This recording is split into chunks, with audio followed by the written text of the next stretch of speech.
వేసవికాలం వచ్చేసింది. ఈ వేడికి శరీరంలోని నీరంతా ఆవిరైపోతూ ఉంటుంది. ఎప్పటికప్పుడు బాడీ డిహైడ్రేట్ అయిపోతూ ఉంటుంది. అందుకే వేసవిలో ఎక్కువగా నీళ్లు తాగాలని చెబుతూ ఉంటారు. బాడీ డిహైడ్రేటెడ్గా ఉంటే ఎలాంటి ఇబ్బంది ఉండదు. ఇలా ఉండాలంటే తరచూ లిక్విడ్స్ తీసుకోవాలి. నీళ్లతో పాటు పండ్ల రసాలు, కొబ్బరి నీళ్లు తాగాలి. బయట జ్యూసులు తాగడం ఎందుకని అనుకునే వాళ్ళు కొబ్బరి నీళ్లు మాత్రం తప్పకుండా తాగుతారు. పైగా న్యాచురల్గా దొరికే మంచి ఎనర్జీ డ్రింక్ ఇది. అందుకే ఎక్కువ మంది కొబ్బరి నీళ్ళనే ప్రిఫర్ చేస్తారు. నేరుగా కొబ్బరి బొండంతో తాగితే పర్లేదు, కానీ కొంతమంది ఆ నీళ్లను బాటిల్స్లో నింపుకొని వస్తారు.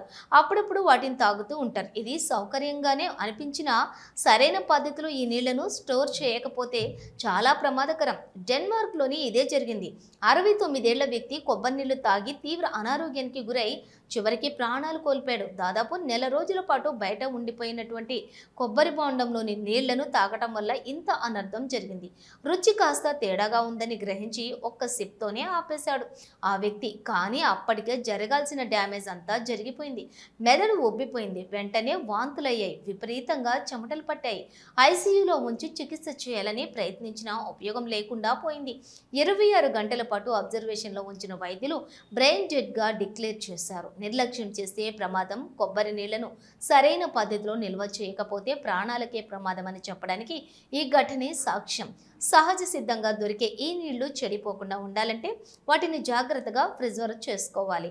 చాలామంది బయట నుంచి వచ్చేటప్పుడు ఒకేసారి 4-5 బోండాలు తీసుకొని వస్తారు. తీసుకురావటంలో ఉన్నటువంటి శ్రద్ధ వాటిని తాగటంలో ఉండదు. తర్వాత చూద్దాంలే అని అలా రోజుల కొద్దీ ఉంచేస్తారు.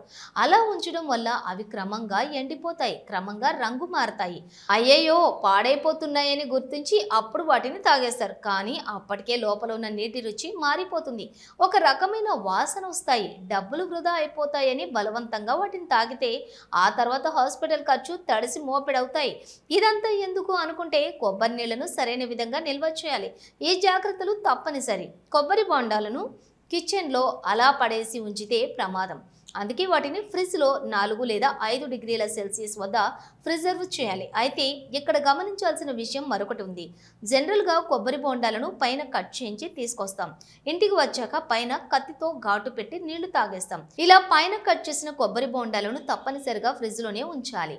అలా కాకుండా నిండు కొబ్బరి బొండంనైతే బయట ఎన్ని నెలలు ఉంచినా ఎలాంటి ఇబ్బంది ఉండదు. పైన కట్ చేసిన కొబ్బరి బొండాల విషయంలో మాత్రం చాలా జాగ్రత్తగా ఉండాలి. ఫ్రిడ్జ్లో కూడా నేరుగా పెట్టకుండా గిన్నెలో పెట్టి మూత పెట్టాలి, లేదా మూసివేసేందుకు వీలున్నటువంటి సంచిలో ఉంచాలి. ఇలా ఉంచితే దాదాపుగా 3 నుంచి 5 రోజుల పాటు అది ఫ్రెష్గానే ఉంటుంది.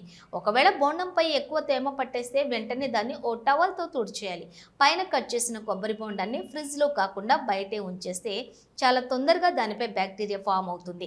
వేడి తగిలిన వెంటనే బ్యాక్టీరియా పెరుగుతుంది. తాజాగా ఉన్నప్పుడు తాగితేనే మంచిది. చాలామంది కొబ్బరి నీళ్లను బాటిల్స్లో నింపుకొచ్చి స్టోర్ చేస్తుంటారు. ఇవి కూడా మహా అయితే 1 రోజు వరకు తాజాగా ఉంటాయి. ఆ తర్వాత క్రమంగా పుల్లగా మారిపోతాయి. అవి బోండంలో ఉన్నంత వరకే సహజంగా ఉంటాయి. వాటిని ఇలా బయటకు తీసి ఎక్కువ సమయం ఫ్రెష్గా ఉండేందుకు ఆస్కారం ఉండదు.